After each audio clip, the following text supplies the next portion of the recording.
The Red Kitchen Reader by Simicles Quo. Though naturally modest, I must admit to some pleasure in being dubbed by our emperor's father, the late Pelagius IV, as the finest connoisseur in Tamriel. He was also good enough to appoint me the first, and to this day, the only master of cuisine in the imperial court. Other emperors, of course, had master chefs and cooks in their staff. But only during the reign of Pelagius was there someone of rarefied tastes to plan the menus and select the finest produce to be served at court. His son, Uriel, requested that I continue in that position, but I was forced to graciously decline the invitation because of age and poor health. This book, however, is not intended to be autobiography. I have had a great many adventures in my life as a knight of fine dining, but my intention for this book is much more specific. Many times I have been asked, "What is the best thing you ever ate?" The answer to that is not a simple one. Much of the pleasure of a great meal is not only in the food, it is in the setting, the company, the mood. Eat an indifferently cooked roast or a simple stew with your one true love, and it is a meal to be remembered.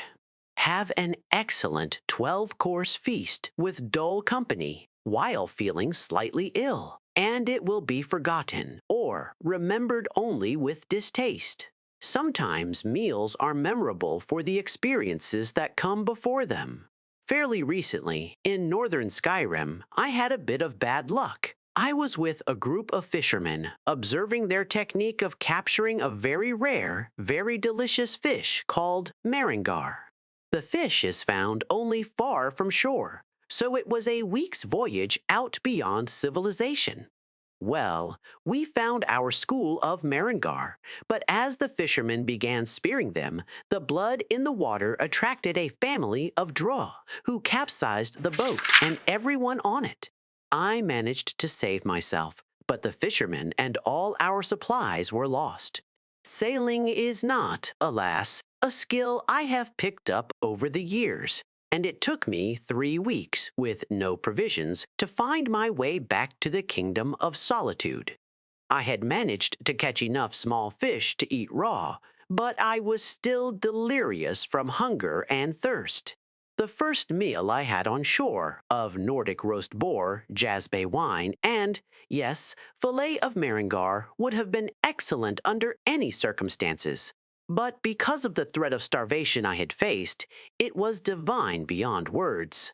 Sometimes meals are even memorable for the experiences that follow them. In a tavern in Falinesti, I was introduced to a simple peasant dish called kalobi. Delicious little balls of flesh, thick with spices and juice, so savory I asked the proprietress whence they came. Mother Pascost explained that the calliope were an arboreal rodent that fed exclusively on the most tender branches of the gradoke, and I was fortunate enough to be in Valenwood at the time of the annual harvest. I was invited to join with a small colony of Imga monkeys, who alone could gather these succulent little mice. Because they lived only on the slenderest branches of the trees, and only on the ends of those same branches, the Imga had to climb beneath them and jump up to pick the calliope from their perches. Imga are, of course, naturally dexterous, but I was then relatively young and spry, and they let me help them. While I could never jump as high, they could with practice. I found that if I kept my head and upper body rigid and launched off the ground with a scissors-like kick, I could reach the calliope on the lowest branches of the tree. I believe I gathered 3 calliope myself, though with considerable effort. To this day, I salivate at the thought of calliope, but my mind is on the image of myself and several dozen imgas leaping around beneath the shade of the grottoes. Then, of course, there are the rare meals memorable for what came before, after, and during the meal, which brings me to the finest thing I ever ate. The meal that began my lifelong obsession with excellent cuisine.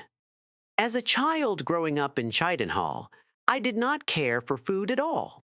I recognized the value of nutrition, for I was not a complete dullard, but I cannot say that mealtime brought me any pleasure at all. Partly, of course, this was the fault of my family's cook, who believed that spices were an invention of the Daedra, and that good Imperials should like their food boiled, textureless, and flavorless. Though I think she was alone in assigning a religious significance to this, my sampling of traditional Cyrodiilic cuisine suggests that the philosophy is regrettably common in my homeland. Though I did not enjoy food per se, I was not a morose, unadventurous child in other respects. I enjoyed the fights in the arena, of course, and nothing made me happier than wandering the streets of my town with my imagination as my only companion. It was on one such jaunt on a sunny Freitas in mid-year that I made a discovery that changed my heart and my life. There were several old abandoned houses down the street from my own home, and I often played around them, imagining them to be filled with desperate outlaws or haunted by hundreds of evil spirits. I never had the nerve to go inside. In fact, had I not that day seen some other children who had delighted in teasing me in the past, I would never have gone in. But I needed a sanctuary, so I ran into the closest one. The house seemed to be as desolate on the inside as on the outside, further proof that no one lived there and had not for some time. When I heard footsteps, I could only assume that the loathsome little urchins I hoped to avoid had followed me in. I escaped to the basement, and from there, past a broken-down wall that led to a well. I could still hear the footsteps above, and I decided that I was still loath to confront my tormentors. Knocking aside the rusty locks on the well, I slipped down below. The well was dry, but I discovered it was far from empty.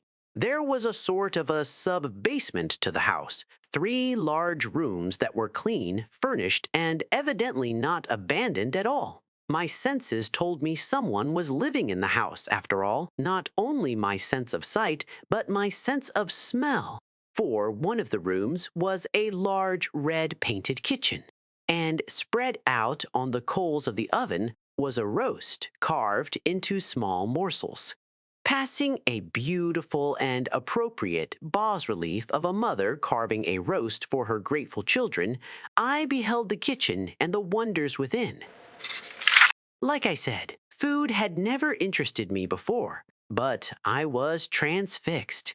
And even now, as I write this, words fail me in describing the rich aroma that hung in the air. It was like nothing I had ever smelled in my family's kitchen, and I was unable to stop myself from popping one of the steaming chunks of meat into my mouth. The taste was magical, the flesh tender and sweet. Before I knew it, I had eaten everything on the stove, and I learned at that very second the truth that that food can and should be sublime. After gorging myself and having my culinary epiphany, I was conflicted on what to do. Part of me wanted to wait down in that red kitchen until the chef returned, so I could ask him what his secret recipe was for the delicious meat. Part of me recognized that I had stolen into someone's house and eaten their dinner, and it would be wise to leave while I could. That was what I did. Time and again, I've tried to return to that strange, wonderful place, but Chidenhall has changed over time. Old houses have been reclaimed, and new houses abandoned. I know what to look for on the inside of the house. The well, the beautiful etching of a woman preparing to carve out a roast for her children. The red kitchen itself. But I have never been able to find the house again. After a while, as I grew older, I stopped trying. It is better as it remains in my memory, the most perfect meal I ever ate. The inspiration for my life that followed all was cooked up, together with that fabulous meat, right there in the red kitchen.